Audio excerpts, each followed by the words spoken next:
campaign began in Syria, many international media outlets such as CNN and Al Jazeera have been heavily relying on information from the Syrian Observatory for Human Rights.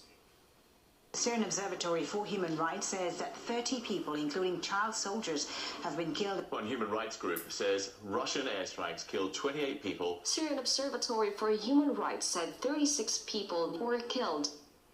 So what is the observatory exactly? Well, it was founded in 2006 and it's run by a single man. His name is Rami Abdul Rahman. He's a Syrian immigrant and is based thousands of kilometres away from Syria in his home and office in Coventry in England. RT first travelled to the Midlands to see his headquarters and speak with him. I'm asking you, I called you in the morning. I'm not staying here for long. I'm not publishing the address. I know. But I am not in my home. I'm only my daughter and my wife. How you can log in and you make it scary? I apologize. I'm not going to bother them. So they're trying to kill you, okay? Well, RT's Ilya Petrenko travelled all the way to Kazakhstan to catch up with the man. Here is his report.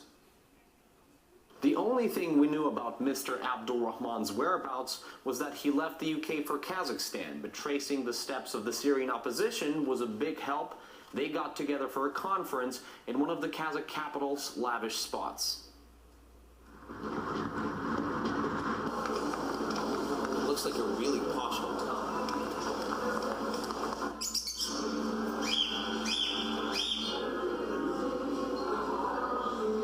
So this is the place where the conference is happening.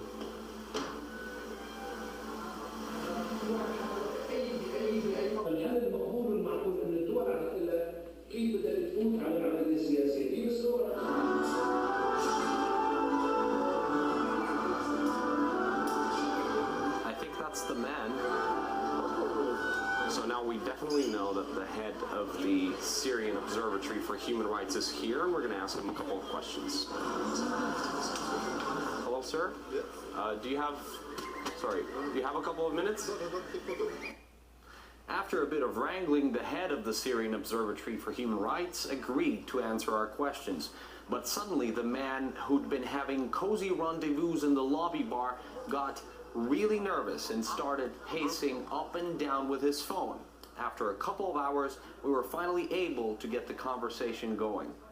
We are under attack simply because we tell the truth about what's going on in Syria. Apparently, nobody wants to hear the truth. Do you know these people working in Syria, hundreds you say personally? You mentioned money just now. Political standing naturally plays a certain role too.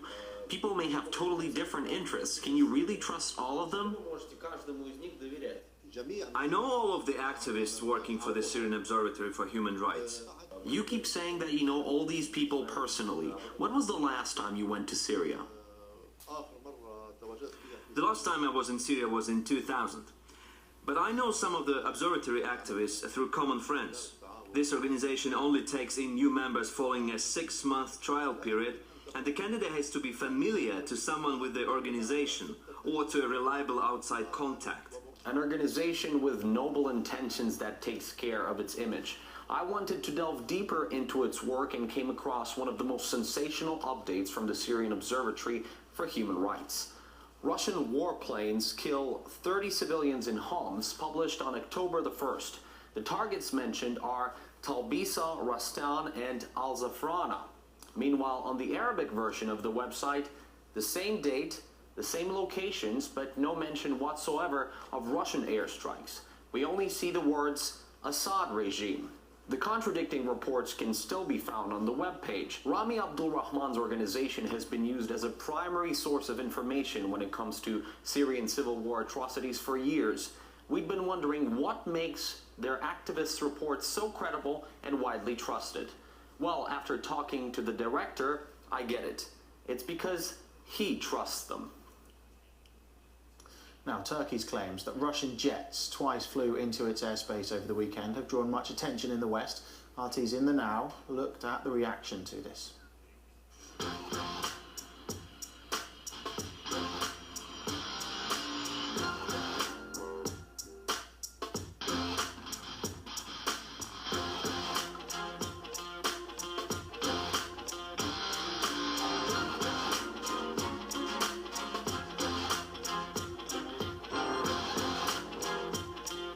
The Russian plane going through Turkish airspace, that is not an accident.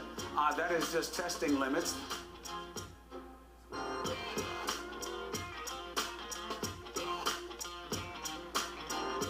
The unacceptable violations of Turkish airspace by Russian combat aircraft.